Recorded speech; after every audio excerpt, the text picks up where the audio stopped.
भाजपा की राजनीति ध्रुवीकरण पर टिकी हुई है। सचिन पायलट। टोंक विधायक सचिन पायलट ने टोंक में मीडिया से बातचीत करते हुए कहा कि देश की संसद ने 1991 में एक कानून पारित किया था। देश की आजादी के बाद जो धार्मिक स्थल हैं उन्हें यथावत रखा जाएगा, लेकिन लोअर कोर्ट्स में ऐसे घटनाक्रम सामने आए हैं जहां लोगों में बेवजह तनाव पैदा हो रहा है, चाहे वो संभल का मामला हो या अजमेर का। देश में ऐसी ताकतें हैं जो जानबूझकर चाहती हैं कि जनता का ध्यान किसान, बेरोजगारी और महंगाई से हटाकर ऐसे मुद्दों की तरफ आकर्षित किया जाए जैसे संभल में बेवजह निर्दोष लोगों की मौतें हुई। कोई न कोई इसके लिए जिम्मेदार है। लोगों को बांटने वाली ताकतों से हमें परहेज करना होगा। आज राहुल गांधी और प्रियंका गांधी को संभल जाने से रोका गया। मृतकों के परिजनों से मिलने जा रहे थे राहुल गांधी और प्रियंका गांधी, उनको रोक दिया गया। भाजपा की राजनीति ध्रुवीकरण पर टिकी हुई है।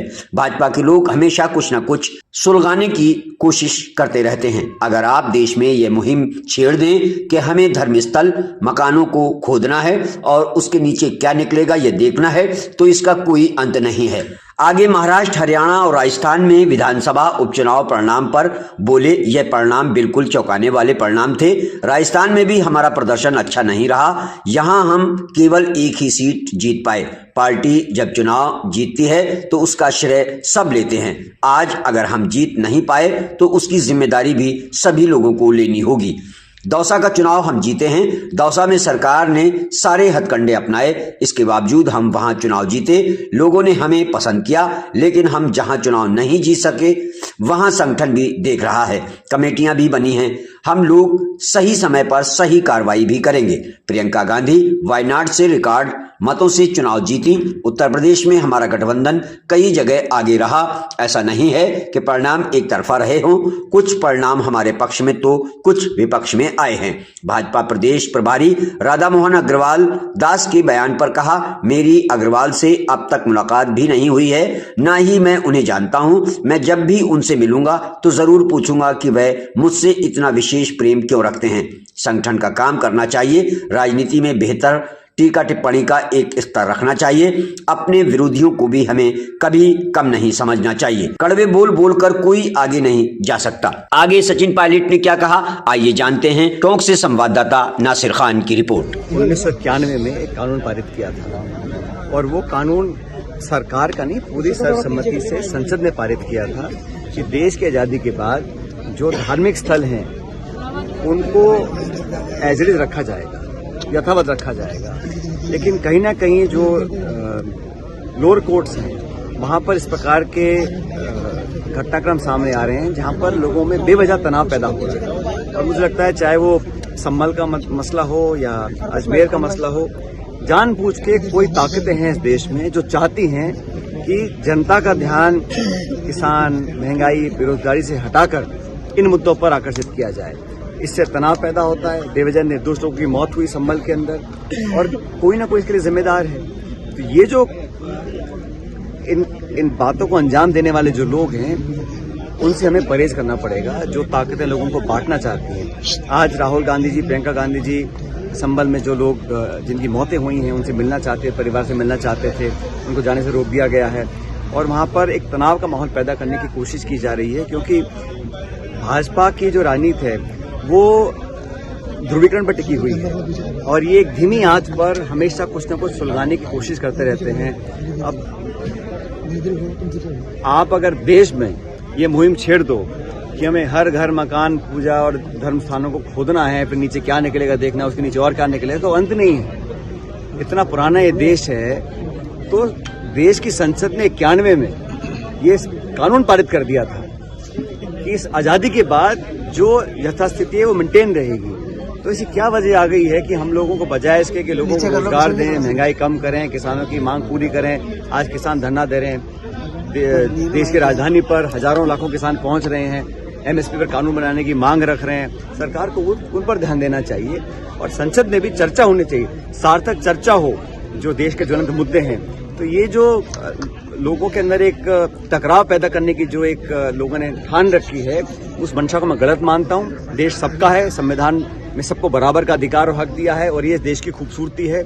इसको जो ठेस पहुंचा रहे हैं वो देश का नुकसान कर रहे हैं। नहीं, आप खुल के पूछो, क्या पूछना चाह रहे हो आप? यही आप पर हमला बोलते हैं, हनुमान बेनीवाल पर हमला बोलते हैं, कौन? राधा मोहन प्रदेश प्रभारी हैं। भाई मैं तो इन सज्जन जो आपका दौर भी खत्म बता देते हैं। सबरवाल जी जो हैं, अग्रवाल जी हैं, मेरी से मुलाकात हुई नहीं है, ना मैं इनको जानता हूँ, लेकिन मुझसे इतना विशेष प्रेम नहीं क्यों रखते हैं, मैं जब मिलूंगा तो पूछूंगा उनसे। तो संगठन का काम करना चाहिए, अपनी बात को रखना चाहिए। बाकी राजनीति में बेहतर यह रहता है कि जो टीका टिप्पणी है वो एक स्तर की होनी चाहिए, और अपने विरोधियों को भी हमें कभी कम नहीं आंकना चाहिए, सबको सम्मान देना चाहिए। मैं हमेशा इस बात को बोलता आया हूँ, लेकिन जैसे मैंने पहले कहा, मेरा उनसे परिचय नहीं है, ना मेरी उनसे मुलाकात हुई है। अगर कहीं मुझे मिल गए तो पूछूंगा जरूर कि उनको मुझसे इतना स्नेह और प्रेम क्यों है। आपसे तो सभी को स्नेह है, करुणालाल जी भी आपकी तारीफ करते हैं, इतना स्नेह क्यों बीजेपी वालों? भाई ऐसा है, राजनीति में सैद्धांतिक राजनीति होनी चाहिए, वैचारिक होनी चाहिए, और मुद्दों पर अपने स्टैंड कायम रखने चाहिए। जो लोग इस बात को करते हैं वो लंबा लोगों के दिल में जगह बना के रखते हैं, और मेरी कोशिश हमेशा रह रही है कि राजनीति में चाहे हम हारे चाहे जीते, जनता के बीच रहना चाहिए, विनम्र रहना चाहिए, और कड़वे बोल कर कोई बहुत ज्यादा लंबा जाता नहीं है। ये मेरा अनुभव है। सरकार 7 में से 6 सीट कांग्रेस हार जाती है, क्या टिकट वितरण में बड़ी कमी रही है? देखिए, देश में जो अलग अलग राजस्थान के साथ कई क्षेत्र में चुनाव हुए, ये बात बिल्कुल सही है कि महाराष्ट्र में, हरियाणा में जो परिणाम आए वो उम्मीद से बिल्कुल चौंकाने वाले परिणाम थे। और राजस्थान में भी हमारा प्रदर्शन अच्छा नहीं रहा, हम मात्र 1 सीट जीत पाए थे। लेकिन मुझे लगता है कि जो भी कमियां रही, क्योंकि जब हम पार्टी चुनाव जीतती है उसका श्रेय सब लेते हैं। आज अगर हम नहीं जीत पाए हैं उसकी जिम्मेदारी हम सब लोगों की है, किसी एक की नहीं है। दौसा का चुनाव हम लोग जीते, और वहां पर भी सब तरह के सरकार ने हथकंडे अपनाए, बावजूद उसके उस इलाके के लोगों ने कांग्रेस को पसंद किया, हम वहां चुनाव जीते।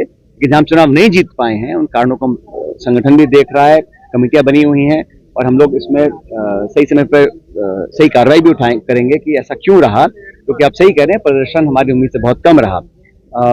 लेकिन बाई इलेक्शंस कई जगह हुए, प्रियंका गांधी जी रिकॉर्ड मार्जिन से जीती हैं, वायनाड से। उत्तर प्रदेश में हमारा गठबंधन कई जगह आगे रहा। तो ऐसा नहीं है कि एक तरफा परिणाम आए, कुछ परिणाम पक्ष में आए, कुछ हमारे पक्ष में नहीं आए।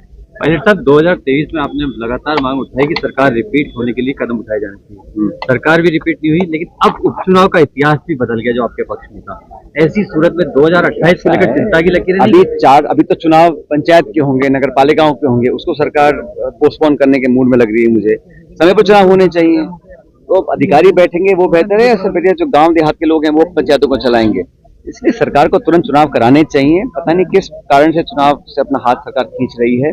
और देखिए, उपचुनाव एक अलग परिस्थिति में होते हैं, अलग अलग जिलों में अलग अलग समीकरण बनते हैं, अलग अलग कारण हो सकते हैं, हार जीत होती रहती है। लेकिन कांग्रेस मजबूत है, हमारे लगभग 70 विधायक विधानसभा के अंदर हैं, पार्टी का संगठन काम कर रहा है, और मैंने कहा ना, हम सब इस परिणाम की समीक्षा करेंगे और जो भी करेक्टिव मेजर्स हैं उनको उठाएंगे।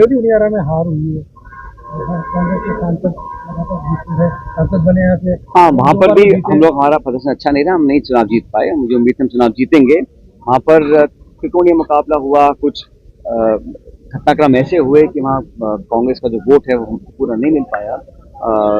भविष्य में उसको सुधारेंगे, लेकिन एक चुनाव के उपचुनाव के परिणाम से ऐसा नहीं होता है कि भविष्य तय होता है।